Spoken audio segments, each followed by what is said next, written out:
بسم اللہ الرحمن الرحیم الحمد للہ رب العالمین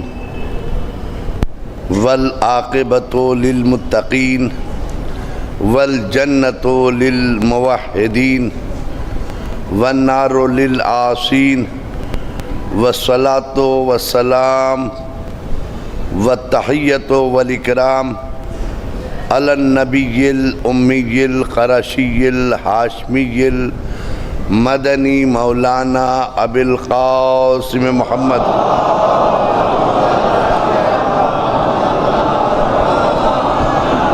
وآلہ الطیبین الطاہرین المعصومین المنتجبین ولعنۃ اللہ علی اعدائہم وقتلتہم وغاصب حقوقہم ومنکری فضائلہم من لیلنا ھذا الی یوم الدین اما بعد فقد قال اللہ تبارک و تعالی فی کتابہ المبین وہو اصدق القائلین وقولہ الحق ومن الناس من یشری نفسہ ابتغاء مرضات اللہ واللہ رؤوف بالعباد صلوات بر محمد وآلہ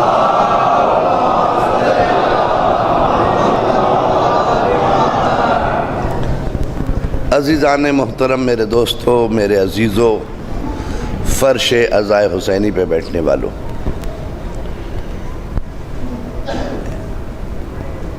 کل بھی ہم نے اپنے گفتگو کا موضوع ہمارا معاشرہ اور اسلام رکھا ہے، اور انشاءاللہ اسی پر گفتگو جاری رہے گی تمام عشر مجالس کے درمیان۔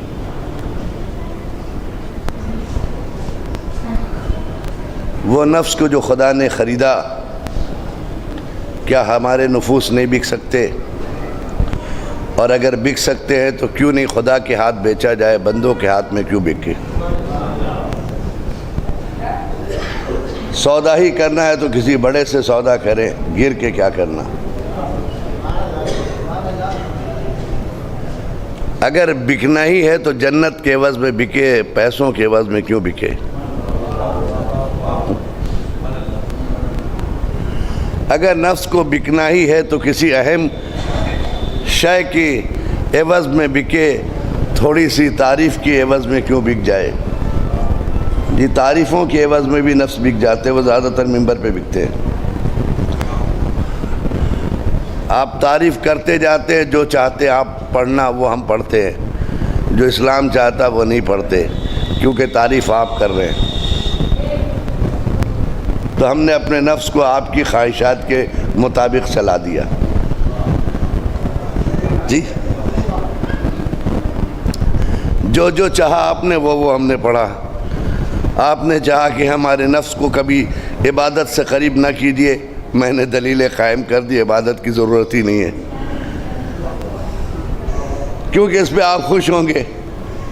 آپ خوش ہوں گے تو میرا نام ہوگا، اللہ خوش ہوگا تو دیکھے گا کون؟ ہمیں یہ دیکھنا ہے کہ ہمارا اسلام خوش ہے یا نہیں ہے، ہماری شریعت خوش ہے یا نہیں، ہمارا دین خوش ہے یا نہیں۔ دین اس وقت ہم سے خوش ہوگا جب معاشرہ دینی ہوگا۔ صلوات پڑھیں محمد و آل محمد پہ۔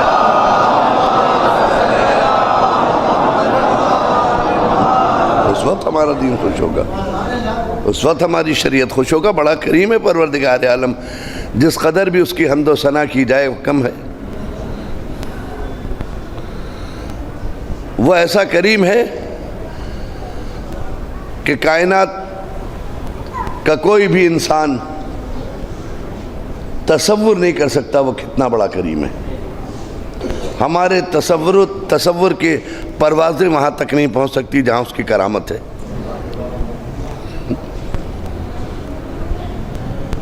اس کی رحمتیں کتنی، اس کا اندازہ ہم نہیں لگا سکتے۔ اور جب وہ قہر کی منزل پر آتا ہے تو جب اس کی قہر کی ٹرین چلتی ہے نا، تو دنیا کا کوئی شخص اس ٹرین کو روک نہیں سکتا۔ یہ اس کی کریمی ہے کہ اپنے قہر کی ٹرین پہ اس نے استغفار کی زنجیر لگا دی ہے کہ ہمارے قہر کی ٹرین کو تمہارے استغفار روک سکتے ہیں، تمہارے توبہ روک سکتے ہیں۔ صلوات پڑھیں محمد وآل محمد۔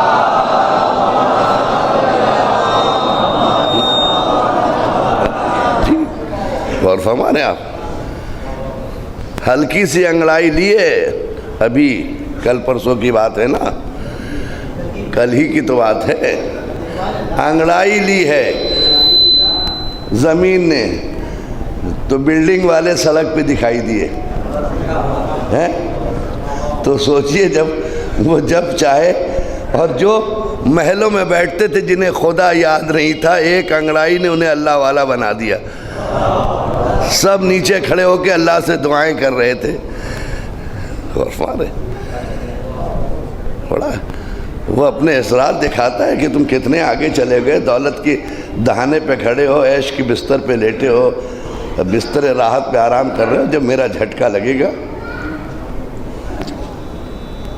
ہم جس قدر بھی اس کی حمد و ثنا کریں وہ کم ہے کہ وہ اپنے بندوں سے بے انتہا پیار کرتا ہے۔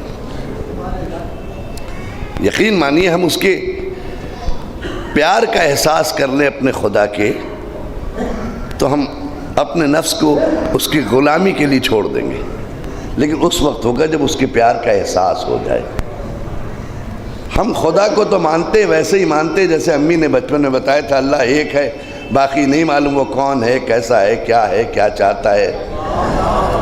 سب کے پاس اللہ ایک ہے، سب جانتے ہیں اللہ ایک ہے، کیونکہ امی نے بچپن میں اشارے پہ بتا دیا تھا اللہ ایک، لیکن وہ ایک کون ہے، یہ ایک کون ہے، یہ کون بتائے گا؟ اسے آپ کو ممبروں سے سیکھنا ہے، اس کو آپ کو مجالس میں معلوم کرنا، اس کی معرفت۔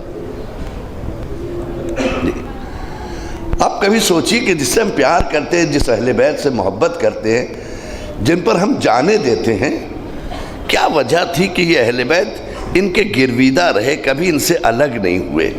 کبھی اس راز کا تو پتہ لگا لو تاکہ تم بھی ان کے قریب جا سکو۔ کبھی اس راز کا بھی تو پتہ چلنا چاہیے کہ کیا وجہ ہے، وجہ کیا ہے کہ کربلا والے نے مسکرا کے جان دے دی، ان کو احساس نہیں، کیا تکلیف نہیں؟ مجھے آج تک نہیں ملا کہ کسی تیر پہ نہ کوئی بچہ رویا، نہ کسی برچھی پہ کوئی جوان کربلا میں چیخا، ہم نے روتے کسی کو نہیں دیکھا۔ وجہ کیا ہے، راز کیا ہے؟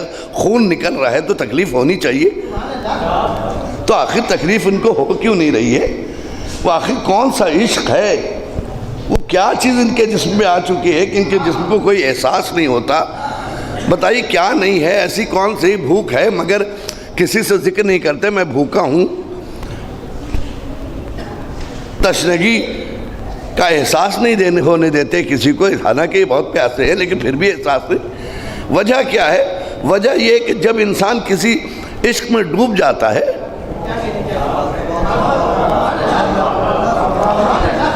جب کسی کے عشق میں ڈوب جاتا ہے، یا یوں کہہ لیجئے کسی کے عشق کو اپنے اوپر غالب کر لیتا ہے، تو پھر اس کا جسم اس کا نہیں رہتا، صرف وہ عشق کو دیکھتا ہے نا؟ جیسے کہ مثال کے طور پر ایک مثال دے دوں اپنے جوانوں کے لیے ایک مثال دے دوں کہ جب بڑی شکایتیں ملنے لگی زلیخا کو کہ تم ایک کنیز ایک غلام کے چکر میں پڑ گئی ہو، وہ لڑکا خریدا ہوا غلام ہے، تم کہاں ہو، تم سے کائنات میں تم سے بڑا کوئی نہیں اور اس سے چھوٹا کوئی نہیں، یہ غلام ہے، تم شہزادی ہو، تم بادشاہ زادی ہو، تم اپنے آپ کو دیکھو۔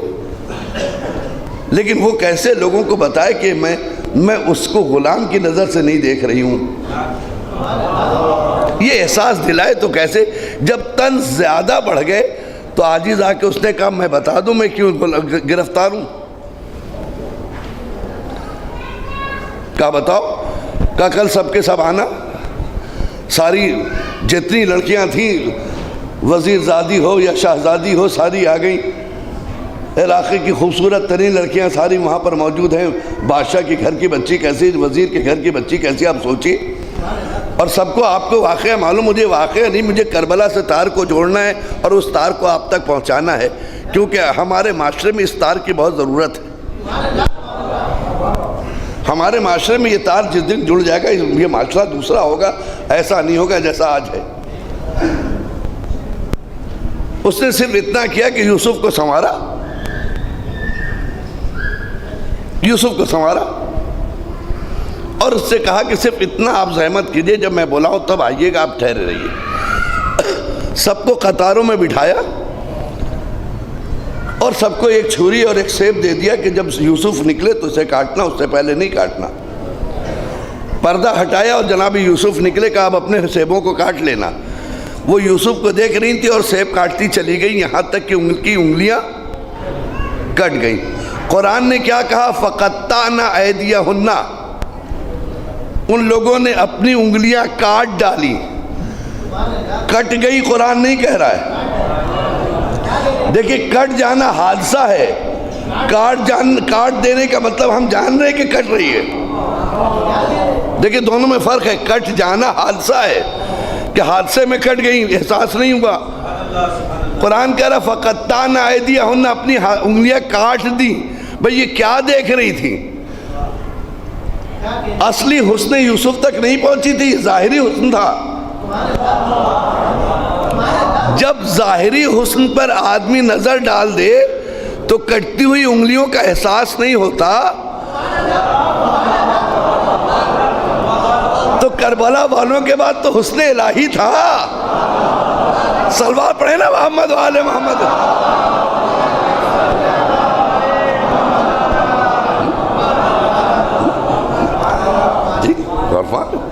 عشق الہی تھا، وہ تو عشق الہی کو دیکھ رہے تھے۔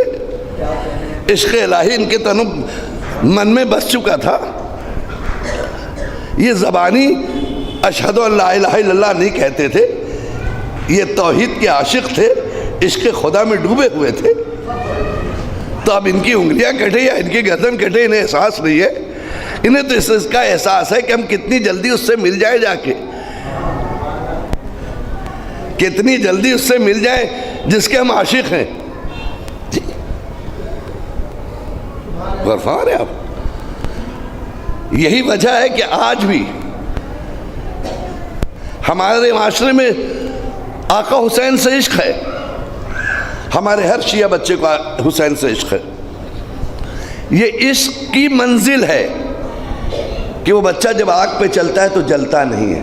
ایسا نہیں کہ آگ ٹھنڈی ہوتی، ٹھنڈی نہیں ہوتی، آگ گرم ہے۔ اس سے پوچھیے جو آگ کے قریب کھڑا ہوا ماتم کر رہا ہے، وہ ٹھہر نہیں پاتا وہاں۔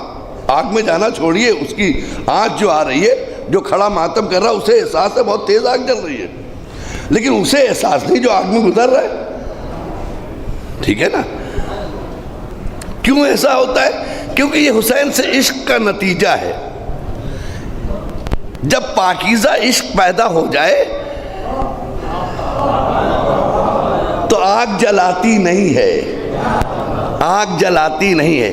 جتنا عشق یہ حسین سے کرتا ہے نا، صرف اتنا ہی عشق خدا سے کر لے، یقین مانیے پھر اس کی تقدیر بدل جائے۔ میں ایک مثال دے دوں، صلوات پڑھیں محمد و آل محمد۔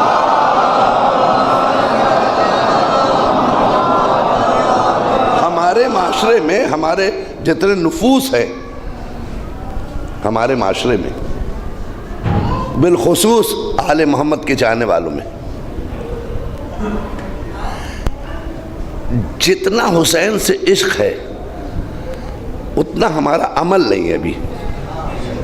دیکھیے عشق تو ہم کرتے ہیں حسین سے، لیکن مطابق عشق ہمارا عمل نہیں ہے۔ عشق کرتے ہیں، لاکھوں روپے مجلس میں خرچ کر دیتے، عشق کا نتیجہ ہے۔ خوبصورت امام باڑے بنا دیتے، یہ عشق کا نتیجہ ہے۔ ٹھیک ہے نا؟ رات کی تاریکی میں بھی ہم ماتم کرنے کے لیے کھڑے ہیں، عشق کا نتیجہ ہے۔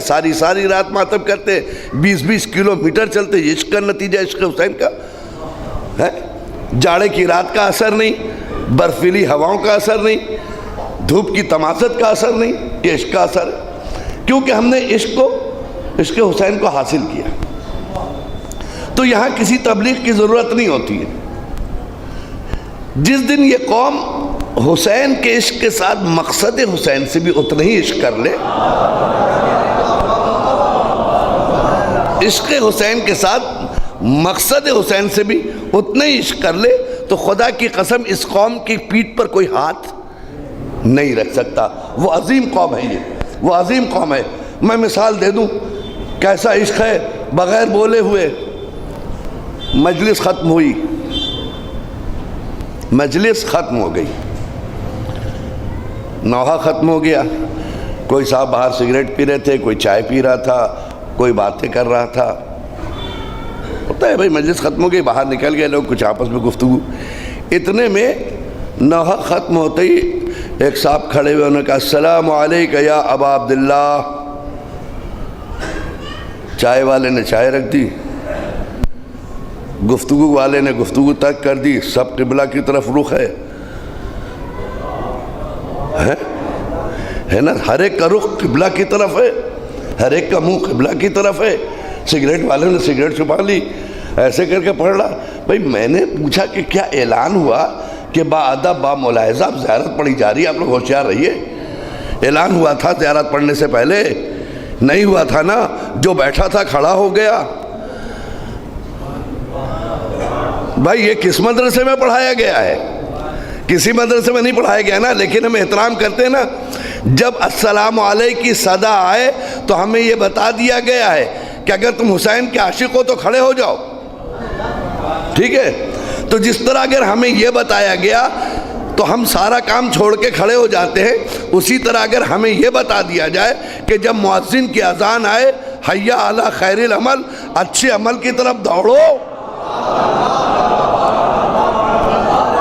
جس دن یہ قوم سارے کام کر کے دوڑ جائے, سمجھ لینا محبت اور عمل دونوں برابر ہو گئے. صلوات پڑھیں محمد و آل محمد پہ.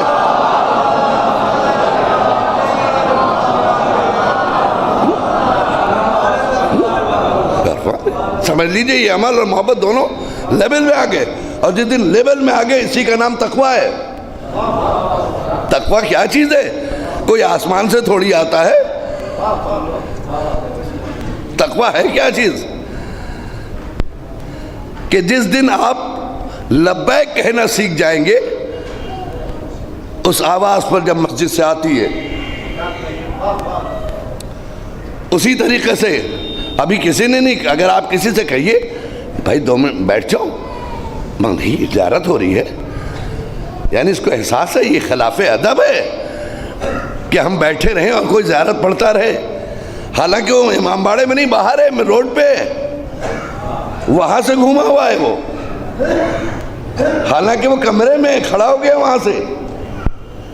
اس کا مطلب یہ ہے کہ ہمارے معاشرے میں عشق حسین کا اثر ہے, حسین کی محبت کا اثر ہے ہمارے معاشرے میں جو دکھائی دیتا ہے. اسی طرح عشق الہی کا بھی اثر ہمارے معاشرے میں ہونا چاہیے.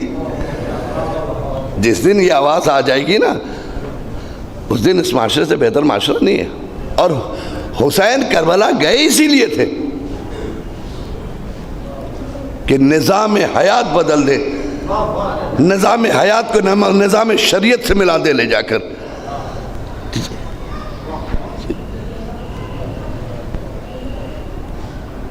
مولا کائنات نے ہر قدم پہ ہمیں بتایا کہ تم محبت جس سے کرتے جس سے عشق کرتے اس کی اتباع کرو.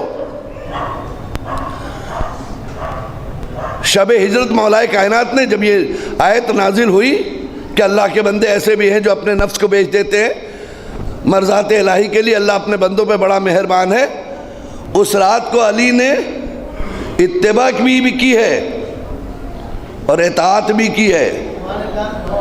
جی ایک ہی رات میں زمانے کو بتایا اطاعت کیا ہے, اتباع کیا ہے. جی اطاعت کیا ہے؟ آپ نے کہا مولانا مجلس پڑھ دی, ہم ممبر پہ آ گئے, یہ اطاعت ہو گئی. اب جو چاہے ہم پڑھیں, اطاعت ہو رہی ہے. لیکن اتباع کیا ہے؟ ویسے ہی پڑھیے جو پڑھنے کا حق ہے ممبر سے.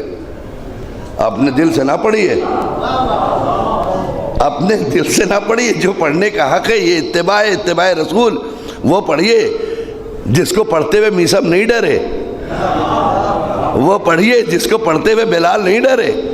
جی زمانے کو نہ دیکھیے, حق کیا یہ بیان کیجیے اور فوارے, یہ اتباع ہے.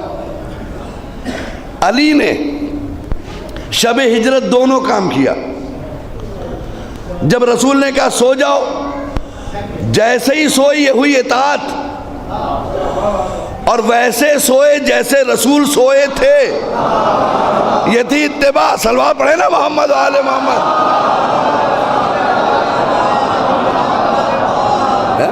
کفار کے نور نہیں بدلے، اسی طرح سے مولا کائنات کی ذرا نور رسول کے دیکھ رہے تھے، ویسے مولا کا نور. وہ تو اسی سے اندازہ لگا رہے تھے نور سے. اگر ذرا سا بھی چینج ہو جاتا تو نور کا ڈائریکشن چینج ہو جاتا. ویسے ہی سوئے جی. تو سو کر یہ بتایا کہ اتباع کہتے ہیں جس سے عشق کرتے ہو اس کی سنو، جس سے عشق کرتے ہو اس کی سنو. اگر اپنے سے عشق کرتے ہو اپنے مزاج کے مطابق تو تم عاشق نہیں ہو. عاشق کہتے کسے؟ معشوق کو جو پسند ہے وہ کرے. جی میں نے کسی جگہ تذکرہ کیا تھا، مادی عشق کیا ہے؟ مادی عشق میں بھی بڑا اثر ہے. یہ دنیاوی عشق جو ایک دوسرے سے کرتے ہیں، دنیاوی عشق جس کا کوئی مقصد نہیں ہے. بس عشق ہو گیا صاحب. پوچھا میں نے کہ یہ چوراہے پہ کیوں کھڑے ہیں لال شرٹ پہن کے اتنی دھوپ میں؟ کہہ رہے ان کی محبوبہ نے کہا لال شرٹ پہنا کرو. وہ اسی لیے لال شرٹ پہن کے ان کو بہت پسند ہے. کہا اتنی دھوپ میں یہاں کھڑے ہیں؟ کہا یہی بلایا ہے. اب آپ دیکھیے، جب دنیاوی مادی عشق جو ہے اتنا عمل پہ مجبور کر دیتا ہے، یہ مجازی حکم ہے، یہ مجازی محبت ہے، یہ حقیقی محبت نہیں ہے. جب مجازی محبت معشوق کا چہرہ دیکھتی ہے تو کیا عشق حقیقی میں لازم نہیں کہ ہم اپنے معشوق سے پوچھیں میرے مولا تم کیا چاہتے ہو؟ صلوات پڑھیں محمد و آل محمد.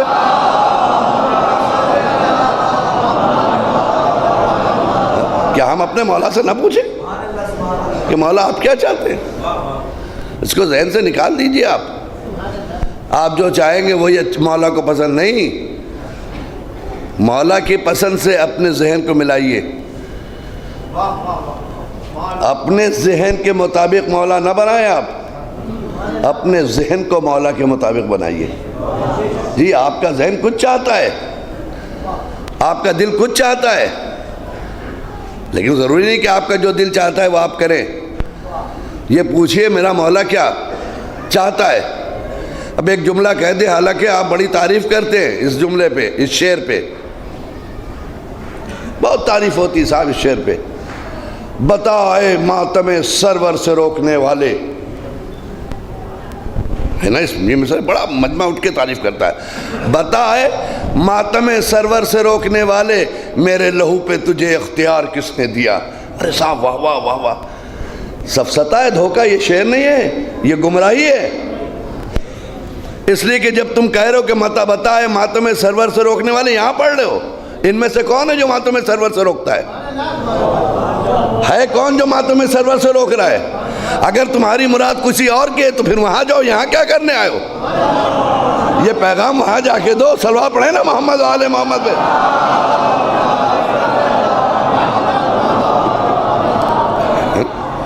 پھر وہاں جا کے یہ بات کہو، یہاں کیا کرنے آئے ہو؟ یہ تو مولائیوں کا مجمع ہے، تو عاشقوں کا مجمع ہے، یہ حسین کے دیوانوں کا مجمع ہے، یہ ماتم داروں کا مجمع ہے. یہاں کوئی بھی ایسا نہ ہے جو ماتم سے روکے. پھر یہ مصرع کس کے لیے کہا گیا؟ بتائے ماتم. بڑی تعریف ہوتی، بڑا اچھا شعر کہہ دیا. میرے لہو پہ تجھے اختیار کس نے دیا؟ میں آپ کو بتا دوں، آپ کے لہو پہ آپ کا اختیار نہیں ہے، آپ کے جسم پہ آپ کا اختیار نہیں ہے، آپ کی نگاہوں پہ آپ کا اختیار نہیں ہے، آپ کی زبان پہ آپ کا اختیار نہیں ہے، آپ کے کانوں پہ آپ کا اختیار نہیں ہے. سن لیجئے، یہ کس نے کہہ دیا کہ آپ کو آپ کے جسم پہ اختیار ہے؟ اگر آپ کے جسم پر آپ کا اختیار ہوتا تو کبھی قرآن نہیں آتا تم جیسے چاہو جیو. تمہارے جسم پہ تمہارا اختیار کہاں ہے؟ کس نے ہی بتا دیا تم کو؟ صلوات پڑھیں نا محمد و آل محمد پہ.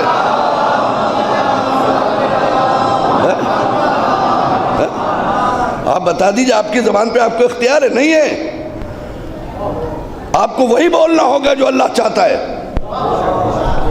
آپ کی آنکھوں پہ آپ کا اختیار ہے؟ نہیں ہے آپ کے اختیار. آپ کو وہی دیکھنا ہوگا جو اللہ دیکھنے کے لیے کہتا ہے. آپ کو آپ کے کان پہ اختیار ہے؟ نہیں. آپ کو وہی سننا ہوگا جو اللہ نے کہا ہے. تو پھر یہ کیسے کہہ رہے ہو میرے لہو پہ تمہیں اختیار ہے؟ تمہارے جسم پر اختیار ہے شریعت کا. اب اگر کچھ نیا کام کرنا چاہتے ہو تو علماء سے پوچھو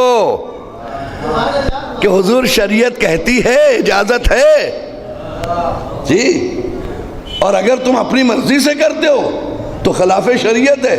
خلاف شریعت پہ اگر کوئی جاتا تو پہلے دین سے خارج ہوتا ہے.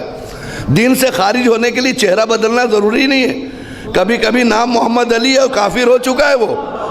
صلوات پڑھیں محمد وآل محمد. کوئی ضروری نہیں نام بدلے. نام بدلنا ضروری تھوڑی ہے. کریم چھاگلا سنا ہوگا، تاریخ میں موجود ہے. کریم چھاگلا کریم کا کریم رہا، لیکن اس نے اپنی میت جلوا دی. کیوں؟ اس لیے کے مطابق شریعت نہیں چلتا تھا وہ جی. اندر ہی اندر وہ کب کافر ہو گیا پتہ ہی نہیں چلا. ذرا سی بھی ان کے حکم کی خلاف ورزی ہو، تم کو اختیار نہیں کہ تم کہو کہ میرا دل یہ چاہتا ہے. آپ کے دل کو اختیار کیا ہے؟ آپ یہ نہیں کہہ سکتے میرا دل یہ چاہتا ہے. مولانا آپ اپنے دل پہ کنٹرول رکھیے. پوچھئے حسین کیا چاہتے ہیں، آپ کا دل کیا چاہتا ہے اس سے کچھ لینا دینا نہیں. شریعت کیا چاہتی ہے یہ دیکھنا ہے ہمیں جی. شریعت کیا چاہتی ہے؟ آپ کے باڈی پہ کنٹرول ہے شریعت کا. یہ الگ بات آپ نافرمانی کر رہے ہیں جی. یہی وجہ ہے کہ نافرمانوں سے اللہ نے انڈائریکٹ بات کیا ہے، ڈائریکٹ نہیں کیا ہے. منہ نہیں لگایا ہے. اور جو شریعت کے پابند ان سے ڈائریکٹ بات کی ہے.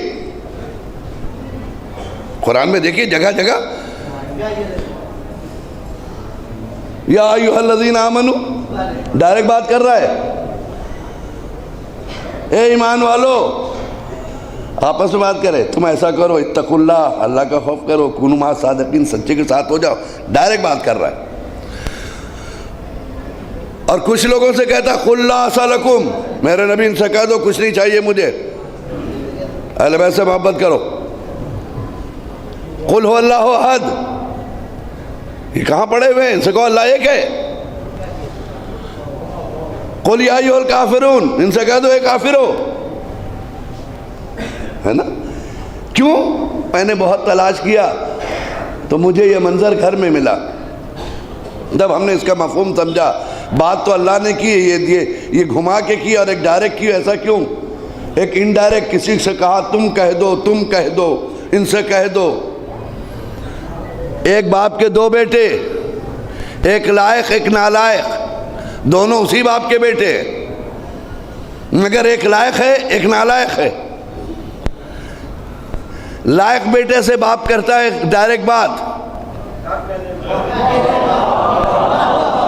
ایک نالائق ہے رات کو 2 بجے آئے گا کہ 3 بجے آئے گا، کب کھائے گا نہیں معلوم، کہاں مر رہا نہیں معلوم، کب اٹھا اور چلا گیا نہیں معلوم، گیا تو باپ سے نہیں پوچھا، آیا تو کب رات کو سو گیا نہیں پوچھا، گیا جا کے باورچی خانے سے کھانا نکالا، کھا لیا، پانی پیا، پھر سو گیا. ٹھیک ہے، وہ نالائق ہے. لائق بیٹے سے باپ ایسے بات کرتا ہے، کل پروگرام میں بیٹا آپ کو یہ کرنا ہے، بیٹا یہ کرنا ہے، اور بتائیے کیا ہونا چاہیے، مشورے کر رہا ہے، باتیں کر رہا ہے نا. اور نالائق آیا، باپ موجود تھا، دیکھ لیا باپ نے، اب اس سے ایسے کہہ رہا اپنی زوجہ کو دیکھ کے، ان سے کہہ دو، ان سے کہہ دو. ارے یہ ان سے کہہ دو، کہیں نہ کہیں ناراضگی کا پتہ چلتا ہے. ارے بھائی کیا بات ہے، ان سے کہہ دو. کم ان کو منہ نہیں لگاتا، ان کو منہ نہیں لگاتا. آپ سمجھ گئے؟ جو اللہ کے راستے پہ چلتے اللہ انہی کو منہ لگاتا ہے، باقی کسی کو منہ نہیں لگاتا. صلوات پڑھے محمد و آل محمد پہ.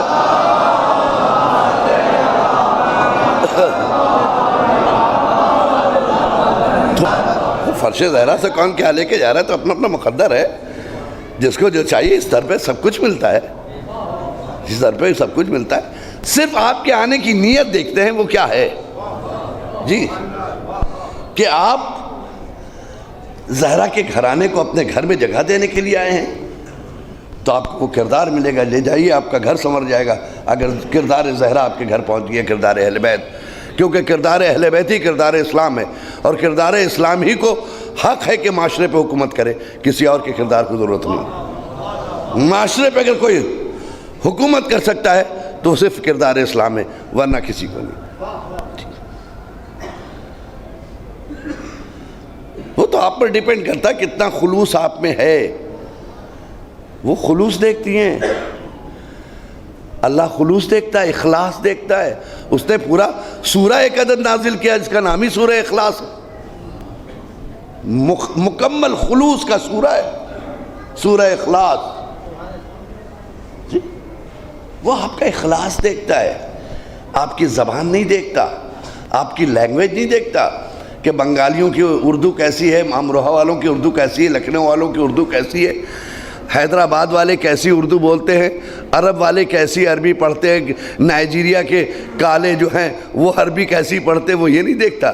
وہ دیکھتے ہیں کہ کس زبان پہ کون ہمیں پکار رہا ہے، وہ دیکھتا ہے کہ وہ ہمیں آواز کون دے رہا ہے۔ وہ تو صرف اتنا ہے، وہ آواز دیتا ادعونی استجب لکم، تم ہمیں پکارو، لینگویج کی شرط نہیں لگائی، پکارو ہم تمہیں سنیں گے۔ جی اور اخلاص پہ جو جزا ملتی ہے اس کا کوئی جواب نہیں۔ خود آپ دیکھیں حضرت آدم علیہ السلام رو رہے ہیں، حضرت آدم 2-3 مرتبہ بہت اس میں روئے ہیں، ایک جنت سے نکالے گئے تو روئے، ہے نا، جنت سے نکالے گئے تو روئے، حوا سے جدا ہوئے تو روئے، فرش زمین پہ لا کے ڈال دیا گیا تو روتے رہے، جنت سے نکلنے کا غم، زمین پر پڑے رہنے کا غم، حوا سے جدائی۔ اور ادھر دیکھیے ابلیس کو جنت سے نکالا گیا، ہنستا رہا بغیرت، ہم کو نہیں ملا، ابلیس کبھی رویا، لعنتی کا طوق بنایا گیا تو ہنستا رہا، لعنتی کی لعنت کے کوڑے سے آج تک اس کے پیٹھ پہ زخم لگائی جا رہی، تب بھی ہنس رہا ہے۔ جی چاہتے کہ میرے آدم یہ تو بتا دو، اس کا جگر دیکھو وہ نہیں رویا، جنت سے نکلا تم رو رہے ہو، اسے دیکھو اتنی تکلیف دی گئی، لعنت کی گئی، نہیں رویا، آپ کو صرف جدا کیا گیا آپ رو رہے۔ کہا رو کے یہی تو بتانا چاہتا ہوں کہ جب دنیا سج جائے گی تو ہمارا پہچان کیسے ہوگا؟ اگر تم پہچانو گے میری اولاد کہاں کا تو یہ دیکھ لینا آنسو کہاں کہاں ہے۔ تو معلوم ہوا آدم نے رو کر بتایا کہ رونا آدمیت ہے۔ صلوات پڑھیں نا محمد وآل محمد۔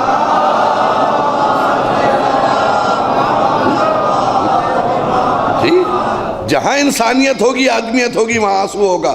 جہاں آدمیت ختم ہو جائے گی جی وہاں آنسو نہیں ہوگا، وہاں IS ہوگا، وہاں اسامہ بن لادن ہوگا، جی وہاں بغدادی ہوگا جو تلوار کے زد میں زبردستی حکومت قائم کر رہا معاشرے پہ، مجھے مان لو خلیفہ۔ تمام ہندوستان کے اخباروں نے لکھا کہ بغدادی نے زبردستی خلافت کا اعلان کر دیا۔ ایک مسلمان دوست ہم سے کہنے لگے، اہل سنت بیچارے بڑے ہمدرد تھے ہمارے، کہنے لگے حضور یہ کیا ہو رہا بتائیے، زبردستی جو نہ مانے اس کا سر کاٹ دیا جائے۔ میں نے کہا تمہارے بولی ایسا خلیفہ ہو سکتا ہے؟ میں نے کہا تمہارے آج سمجھ میں آ رہا ہے۔ صلوات پڑھیں محمد وآل محمد۔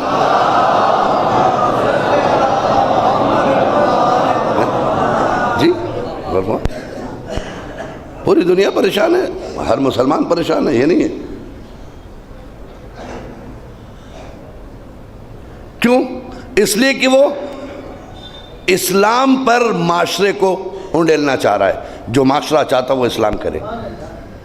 اسلام آیا معاشرے پہ حکومت کرنے کے لیے، معاشرہ اسلام پہ حکومت نہیں کرے گا۔ جی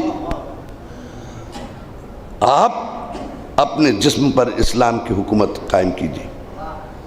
جی حضرت آدم رو رہے ہیں. دیکھیں اخلاص کیا ہے. اسلام نے سب سے پہلے اخلاص سکھایا ہمیں. اخلاص فرش اعضا پہ بھی آؤ تو اخلاص کے ساتھ, مصلی پہ جاؤ تو اخلاص کے ساتھ, مولانا سے ملو تو اخلاص کے ساتھ, بھائی بھائی سے ملو تو اخلاص کے ساتھ. ہمارے درمیان اخلاص کم ہوتا جا رہا ہے, خلوص مٹتا جا رہا ہے. ہم سیلفش ہوتے جا رہے ہیں, خود غرض ہوتے جا رہے ہیں. ہم کسی سے مل بھی رہے ہیں تو اس کے پیچھے ایک مقصد ہے. خدا کے واسطے اپنی عزاداری کو اس سے روک کے رکھیں, اس میں خود غرضی نہیں آنی چاہیے. جی اس میں خود غرضی نہیں آنی چاہیے. اخلاص.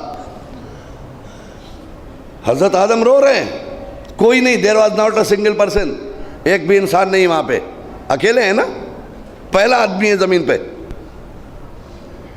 ابھی تو اولاد بھی نہیں پیدا ہوئی, زوجہ کے بھی پتہ نہیں کہاں ہے وہ, کوئی پرسہ دینے والا نہیں, کوئی سمجھانے والا نہیں. وہی ایک ہرن کا جوڑا گزر رہا تھا اور روز دیکھتا تھا کہ یہ غریب روتا بہت ہے, بہت روتا ہے. دونوں جوڑے نے آپس میں بات کی کہ اس کی نسل کا پتہ نہیں کہاں ہے, یہ کون ہے, یہ کیا ہے. کہا ہم کچھ کر بھی نہیں سکتے بھائی, ہم جانور ہیں, ہم کیا کریں, ورنہ دل تو چاہتا ہے اس کے پاس جائیں, اس کو سمجھائیں, دو پیار کے جملے بولیں, اس سے ہمدردی کا اظہار کریں. تو دونوں نے آپس میں بات کی کہ ایک کام کرتے ہیں. کہا کیا؟ کہا ایک کام کرتے ہیں کہ اس کے پاس جا کے بیٹھتے ہیں, زبان نہیں جانتے ہیں نا, تو کم سے کم بیٹھنے سے یہ فائدہ تو ہوگا کہ اس کی تنہائی دور ہو جائے گی. دیکھیں اخلاص, دیکھیں کیا ہوتا ہے, اس کی تنہائی تو دور ہو جائے گی. کچھ بھی نہ کریں ہم, کم سے کم یہ تو کریں کہ ان کی تنہائی دور کر دیں, اس کے بعد جا کے بیٹھے. ہم کچھ نہیں کر سکتے, زبان نہیں جانتے, لینگویج نہیں جانتے, اس کی بھاشا نہیں جانتے. ہم جا کر بیٹھ گئے, محبت سے اپنے آدم کا چہرہ دونوں دیکھتے تھے, اپنی زبان بے زبانی سے اس کو کچھ کہنا چاہتے ہیں, مسکراتے ہیں, دیکھتے ہیں. آدم سمجھ گئے یہ غریب میرے محبت پہ بیٹھے ہیں. دیکھیں یہ غریب میرے محبت میں بیٹھے ہیں, ورنہ یہ جانور چلنے والے گزر جائیں گے, ان کو شام کو کھا کے لوٹنا ہے گھر پہ. کافی دیر بیٹھ گئے تو اب دونوں ایک مرتبہ ان کی طرف جھک کے کہا کہ اجازت دیجئے میں چلوں. آدم نے اس کی پیٹھ پر ہاتھ رکھا, دونوں کی ہمدردی کا اظہار آدم نے بھی کیا کہ آئی ایم ود یو, میں بھی تمہارے ساتھ ہوں, یہ مت سوچنا تم میرے ساتھ ہو, میں بھی تمہارے ساتھ ہوں. یہ دونوں جب ہرنوں کے جھنڈ میں گئے, ہرنوں کے جھنڈ میں گئے تو سارے ہرن پاگل ہو گئے. اتنی اچھی خوشبو آ کہاں سے رہی ہے بھائی؟ آج جو مشک نکلتا ہے ہرن کی کوب سے, وہ ایک خاص قسم کا اونٹ ہے, یہ ہرن ہے جہاں سے وہ یہ مشک کی خوشبو لاتے ہیں. ٹھیک ہے, آج بھی ہر ایک گھوم کے دیکھ رہا, بھئی تمہارے یہاں سے کہا نہیں, تمہارے یہاں سے کہا نہیں, یہ آ کہاں سے رہی؟ آخر میں پتہ چلا یہ دو جوڑے جو آئے ہیں ابھی یہ خوشبو لے کے. سب نے پوچھا بھئی اتنی خوشبو کہاں سے؟ کہا فلاں جزیرے میں ایک شخص رو رہا ہے, ہم اس کے پاس تھوڑی دیر بیٹھ گئے تھے ہمدردی میں, جب چلے تھے تو اس نے پیٹھ پہ ہاتھ رکھا, اتنا یاد ہے. یہ خوشبو کہاں سے آئی مجھے نہیں معلوم. اس کے بعد یہ کیفیت مجھ میں پیدا ہو گئی. تو دیکھتے دیکھتے سارے ہرنوں نے آدم کو گھیر لیا. اب آدم ہرنوں کے جھنڈ میں ہے, اور جب سب چلنے لگے آدم نے سب کی پیٹھ پر ہاتھ پھیرا, خوشبو کسی کو نہیں ملی. تو اللہ بھیڑ نہیں دیکھتا, اخلاص دیکھتا ہے.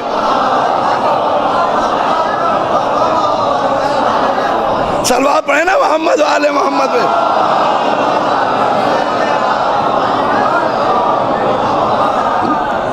اس کے دربار میں اخلاص دیکھا جاتا ہے, بھیڑ نہیں دیکھی جاتی. خلوص کتنوں کے پاس ہے؟ جی کسی نے معصوم سے کہا تھا, امام سے کہا تھا, مولا اس سال حاجی بہت آئے ہیں. تو آپ نے کہا کہ اشارہ کیا, حضور جانور زیادہ دکھائی دے رہے ہیں. جی لباس تبدیل کرنے سے انسان تبدیل نہیں ہوتا جب تک کردار تبدیل نہ کرے. لباس تبدیل کرنے سے انسان تبدیل نہیں ہوتا جب تک کردار تبدیل نہ کرے. جی اندر سے کردار دیکھیں کیا ہے. چلے جائیے، ابھی بنارس قریب ہے، عورتیں ہیں وہاں کی عورتیں، ہندو عورتیں کالے کپڑے نہیں پہنتی ہیں. ہندو ہیں، ان سے کیا مطلب ہے، لیکن دل جناب عباس سے وابستہ ہے ان کا. جب کبھی ذوالجناح آتا ہے ان کے یہاں تو وہ عاشور کے دن اپنے آنے والے ذوالجناح کو وہ جو کچھ ہے گھر میں دانہ وہ کھڑی رہتی ہیں بیچاری، وہاں کے مومنین بھی لے جاتے ہیں ان کو ان کے گھروں پہ، بڑی منتیں اتارتی ہیں وہ لوگ. کلکتے میں تو ان کے دودھ سے ان کے پیر دھوتی ہیں، اپنا عقیدہ ہے ان کا، اور وہ پیر دھو کے اپنی مراد حاصل کر لیتے ہیں کیونکہ دل سے مانگا ہے اس سے. اور در حسین سے کوئی خالی ہاتھ لوٹتا نہیں، یاد رکھیے گا، در حسین سے خالی ہاتھ کوئی لوٹتا نہیں ہے، بشرطے کہ اخلاص ہو اس کے اندر. وہ مانگنے جو آیا ہے مخلص ہو مانگنے والا، فارمیلٹی پوری نہ کرے، ہاتھ اٹھائے گا مولا دیجئے کہہ کے چلا گیا مولا دے دیں گے، نہیں دیں گے جب تک دل سے نہیں مانگو گے. جی تو 1 سال کا واقعہ ہے، ذوالجناح کو لے جانے دیر ہو گئی، کربلا جانے میں تاخیر ہوگی، تو کیا کیا جائے بھائی، وقت کم ہے، اتنی جگہوں پہ ذوالجناح کو جانا ہے. تو لوگوں نے کہا ایک کام کرتے کہ مومنین کے گھروں پہ لے جاتے، اس دفعہ ان کے یہاں چھوڑ دیتے، کافروں کے یہاں چھوڑ دیتے، مومنین کے یہاں جاتے ہیں لے کے. یہ کہہ کے ذوالجناح کا رخ موڑا مومن کے گھر کی طرف. تھوڑا دور ذوالجناح گیا تو اسے جلال آ گیا. جب ذوالجناح کو جلال آیا تو اس نے ایسا جھٹکا دیا جتنے آس پاس تھے سب گر گئے. پھر یہ مڑا اس کی طرف جدھر وہ جاتا تھا، جدھر کافرہ عورتیں کھڑی تھی. سنیے کردار کیا چیز ہے، یہ کردار دیکھتے ہیں، کیریکٹر دیکھتے ہیں، یہ رنگ نسل نہیں دیکھتے. وہ جب گیا ذوالجناح دوڑ کے جب ایک عورت کے پاس گیا تو غصے میں اس ذوالجناح سے بات کر رہی ہے، بڑی دیر کر دی تم نے آنے میں. تو مومنین بگڑ گئے، اے تہذیب سے بات کرنا. کہا بھائی برا نہ مانو، میں ان سے بات کر رہی ہوں، یہ جانتے ہیں میری پوزیشن. کہا کیا پوزیشن ہے، دودھ تو لے کے کھڑی ہو. کہا نہیں، آج کے دن ہم عاشور کو اپنے بچوں کو دودھ نہیں پلاتے جب تک ان کو دودھ نہ دے دیں.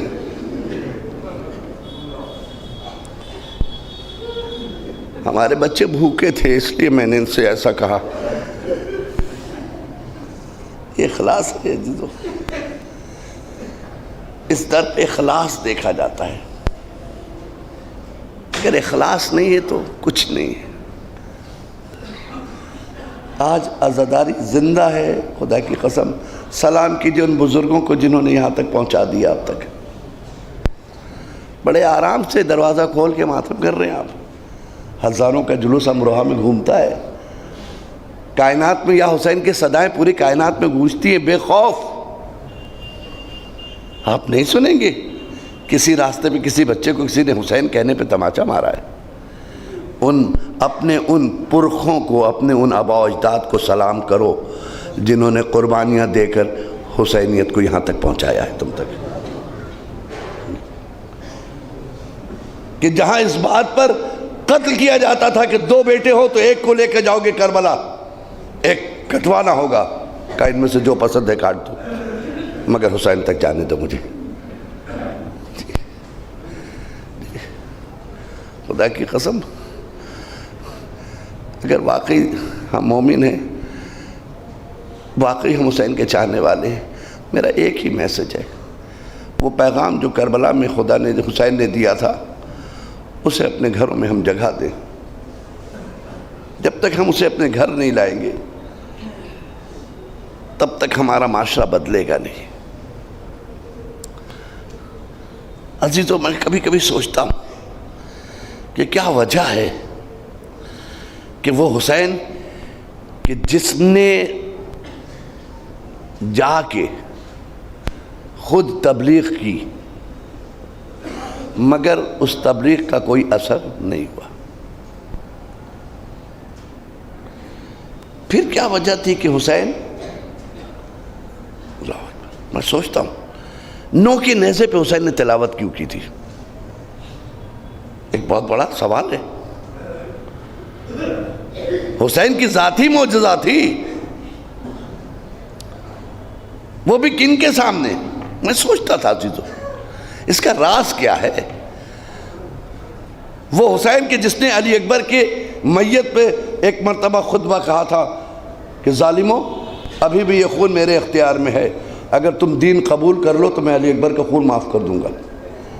وارے حسین تیری عظمت کو سلام کہ خدا تک لانے کے لیے بچوں کی پرواہ نہیں تجھے، صرف یہ چاہتا ہے کہ تیرے اللہ والے ہو جائیں. کربلا کی قربانی آسان قربانی نہیں ہے. کربلا کے پیچھے ایک راز ہے، کربلا ایک مقصد ہے. میں نے کل کہا تھا نا، حسین اگر بھیڑ لگانا چاہتے تو کربلا میں تل رکھنے کی جگہ نہیں تھے، اتنے لوگ اکٹھا حسین اکیلے کر دیتے. لیکن حسین کو بھیڑ نہیں لگانا تھا، 72 لے جانے تھے، مگر مقصد حل کرنا تھا. کبھی آپ سوچئے حسین نے قربانی کیوں دی؟ کیوں؟ کیا چاہیے تھا ان کو؟ مطلب ایک چیز ہوتی نا کہ ہم نماز پڑھ رہے، میرے پیچھے ایک راز ہے، ہم نماز پڑھتے اس کی جزا چاہیے مجھے، ہم خیرات کرتے اس کے عوض میں ہمیں کچھ چاہیے. خزانہ قدرت میں وہ کون سی چیز ہے جو کربلا سے پہلے حسین تک نہیں پہنچی ہے؟ سوچیے، ایسی کوئی چیز ہے اللہ کے پاس جو کربلا جانے سے پہلے حسین نہیں حاصل کر چکے تھے؟ نہیں، کوئی ایسی چیز نہیں اللہ کے پاس. جنت ان کے گھر، کوثر ان کے گھر، سلسبیل ان کے گھر، ایک مرضی بچتی ہے وہ بھی ان کے گھر. اللہ کے بندے ایسے بھی ہیں جو اپنے نفس کو بیچ دیتے ہیں، جس سائٹ پہ میں تقریریں کر رہا ہوں، وہ بھی ان کے گھر. تو فاطمہ کا لال پھر جا کیوں رہے ہو؟ اب کیا ہے؟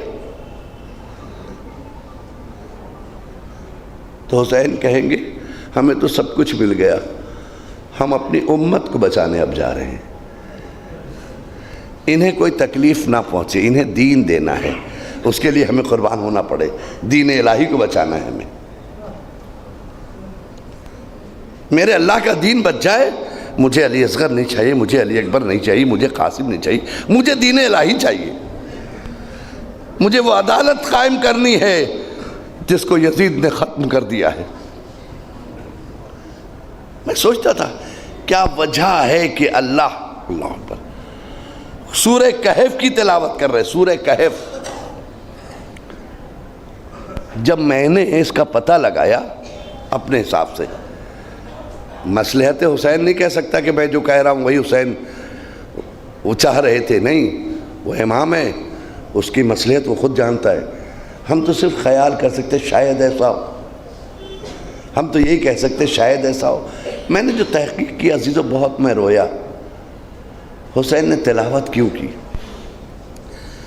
دیکھیے، جب کبھی کوئی حادثہ ہوتا ہے ہندوستان میں، کوئی بھی حادثہ، بڑا حادثہ ہو جائے تو اخبار اٹھائیے گا نا، پہلی نیوز وہ ہوگی، ہیڈ لائن اس حادثے کی.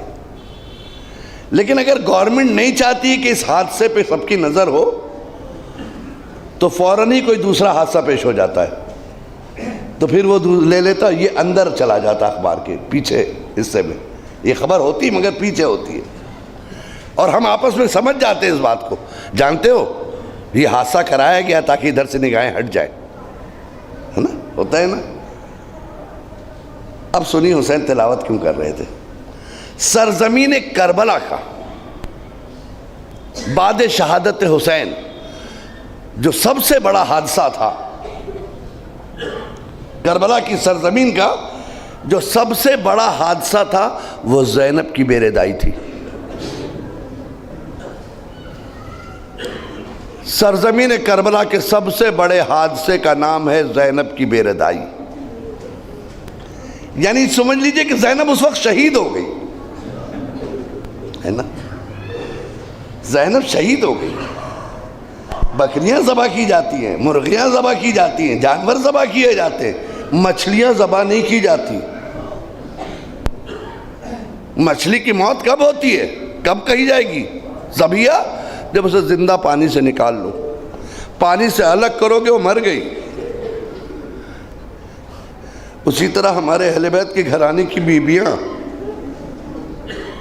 زینب تو اسی وقت مر گئی جب سر سے ردا چھن گئی. کون ہے جو زینب کی ردا بچا لے؟ ہے نا. عباس بھی نہیں, علی اکبر بھی نہیں, قاسم بھی نہیں, حسین دیکھ رہے ہیں, میں بھی نہیں. میری بہن کی ردا کیسے بچائے؟ ایسا نہ ہو کہ زمانہ میری زینب کے چہرے پہ نظر ڈالے. اللہ رے غیور حسین. فوراً حسین نے تلاوت شروع کر دی. جب کٹا ہوا سر بولے گا تو زمانہ پھر ادھر دیکھے گا. جب کٹا ہوا سر بولے گا تو لوگ کہیں گے کہ کدھر کیا دیکھ رہے ہو ان بیویوں کو؟ وہ دیکھو سر بول رہا ہے, وہ دیکھو سر جو کٹا ہے مگر تلاوت کر رہا ہے. اللہ اکبر. کٹا ہوا سر تلاوت کر رہا ہے. جب تک لوگ مجھے دیکھتے رہیں گے اتنی دیر میرے زینب کے سر پہ کسی کی نگاہ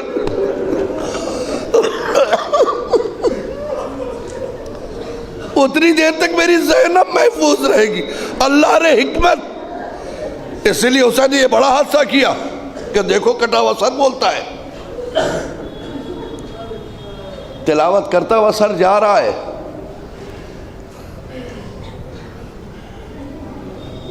راہ کوفہ میں ہے یہ سر. ایک یہودی اپنے چھت سے تماشا دیکھ رہا ہے. اس نے کیا دیکھا کہ کچھ بیبیاں ہیں جن کے ہاتھ پسے پشت بندھے, کچھ سر ہیں جو نوکے نیزے پہ. ایک سر ہے جو بڑا خوبصورت ہے, لگتا ہے کسی پیغمبر کا سر ہے کیونکہ وہ ہم شبیہ پیغمبر تھا سر. یہ کون لوگ ہیں؟ اس نے دیکھا کہ ان چند بیبیوں کے لیے ہزاروں کی فوج گھیرے کیے ہوئی ہے. گھیرے میں یہودی سوچ رہا ہے چند عورتوں کی قیدی بنانے کے لیے تو چند سپاہی کافی ہے. یہ اسپیشل فورس جو شام میں یزید کے محل کی حفاظت کرتی ہے وہ یہاں پر دکھائی دے رہی. اس نے کہا کوئی ایسا لگتا ہے, وہ دل میں سوچ رہا ایسا لگتا ہے ان بیبیوں سے تخت شام لرز رہا ہے, یہ کوئی عظیم بیبیاں لگتی ہیں. وہ فوراً اتر کے عمر سعد سے پوچھتا ہے, عمر سعد یہ بتا یہ کون لوگ ہیں؟ کہا تم سے مطلب میں مسلمان نہیں ہوں لیکن پوچھ رہا ہوں یہ کون لوگ ہیں؟ کہا حسین آئے تھے اپنے ساتھ خانوادے کو لے کر, اپنے گھر والوں کو لے کر, یزید کے خلاف کھڑے ہوئے تھے, سب مارے گئے اور یہ عورتیں ان کی قیدی بنا لی گئی ہیں. تو یہودی نے کہا حسین کون حسین؟ جو مدینے میں رہتے تھے. عمر سعد کہتا ہاں وہی حسین. کہا اتنا بتا دے جن کا تعلق محلے بنی ہاشم سے تھا, جن کا تعلق محلے بنی ہاشم تھا. کہا ہاں وہی حسین. عمر سعد کہتا کہ اتنا اور بتا دے کہیں حسین سے مراد تیری علی کا لاڈلا تو نہیں ہے؟ کہیں حسین سے مراد فاطمہ کا لخت جگر تو نہیں ہے؟ کہیں حسین سے مراد تاجدار مدینہ سرکار دو عالم کا نواسہ تو نہیں ہے؟ اس نے کہا وہی حسین. اب یہودی کے جملے سنیے. تمہیں کیا ہو گیا ہے؟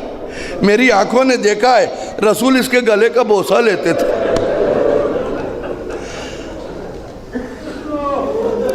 رسول اس کے گلے کا بوسہ لیتے تھے. ہائے تم نے اس پر چھری چلا دی. تم کیسے مسلمان ہو، کلمہ پڑھتے ہو؟ اور اس کے بعد جملہ سنیے گا وہ یہودی کیا کہتا ہے، وہ میرے ساتھ اس زینب کو دیکھ رہے ہو نا، یہ حسین کی بہن، کائنات میں اس سے اچھی بہن کسی کی نہیں ہے، جسے تو نے قیدی بنایا نا، کائنات میں اس سے بہتر عورت نہیں اس وقت، اے میرے ساتھ، زینب کی ماں سے بہتر کسی کی ماں نہیں ہے، اے میرے ساتھ، زینب کے بابا سے بہتر بابا کسی کا نہیں ہے، تو نے یہ کیا کیا؟ اور اس کے بعد کہتا ہے وہ میرے ساتھ ذرا ترس تو آنا چاہیے، اس بیمار کو تو زنجیروں کی ضرورت نہیں تھی، ارے یہ تو اتنا بیمار ہے کہ بیٹھ نہیں سکتا، تم نے اسے بھی زنجیر میں جکڑ رکھا ہے، تم نے اسے بھی زنجیر میں جکڑ رکھا ہے، تو ہمارے ساتھ کہتا ہے بڑا حسین کا طرفدار بننے آیا ہے، بڑا حسین کا طرفدار بننے آیا ہے، اس کی گردن اتار دو۔ تو یہودی مسکرایا، کہا دیکھو مجھے موت سے نہ ڈراؤ، جو بات سچ تھی وہ میں نے بتائی، دیکھو میں مسلمان نہیں ہوں لیکن ان سے اچھے لوگ نہیں ہیں، اب تم مجھے مارنا چاہتے ہو تو اتنی اجازت دے دو، بس جملہ سنی انشاءاللہ بہت روئیے گا، اتنی اجازت دے دو کہ میں اس سر تک جاؤں جو تلاوت کر رہا ہے، اس کے بعد تم وہاں جانے کے بعد مجھے مار دینا۔ اجازت ملی، وہ دوڑا ہوا آیا، آ کر کہتا ہے فاطمہ کے لال بڑے احسانات ہیں تمہارے خاندان کے میرے خاندان پہ، اے حسین ابن علی، اب تک یہودی تم سے کچھ مانگتا تھا مگر آج مانگے گا نہیں، اے فاطمہ کے لال، اب تک یہودی تم سے مانگتا آیا مگر آج کچھ مانگے گا نہیں، بس صرف اتنا کہنے آیا ہوں کہ قیامت کے دن اپنے نانا سے کہہ دینا میرا قصور تمہاری محبت ہے، میں تمہاری محبت میں مارا جا رہا ہوں، اے حسین اب تک میں یہودی تھا، تمہارے کردار کو دیکھ کر آج میں کلمہ پڑھتا ہوں، اشہد ان لا الہ الا اللہ اشہد ان محمد رسول اللہ۔ اے عزیزو، جب اس کا سر کٹ رہا تھا تو ایک جملہ تھا، واہ حسینہ واہ مظلومہ سیعلم الذین ظلموا ای منقلب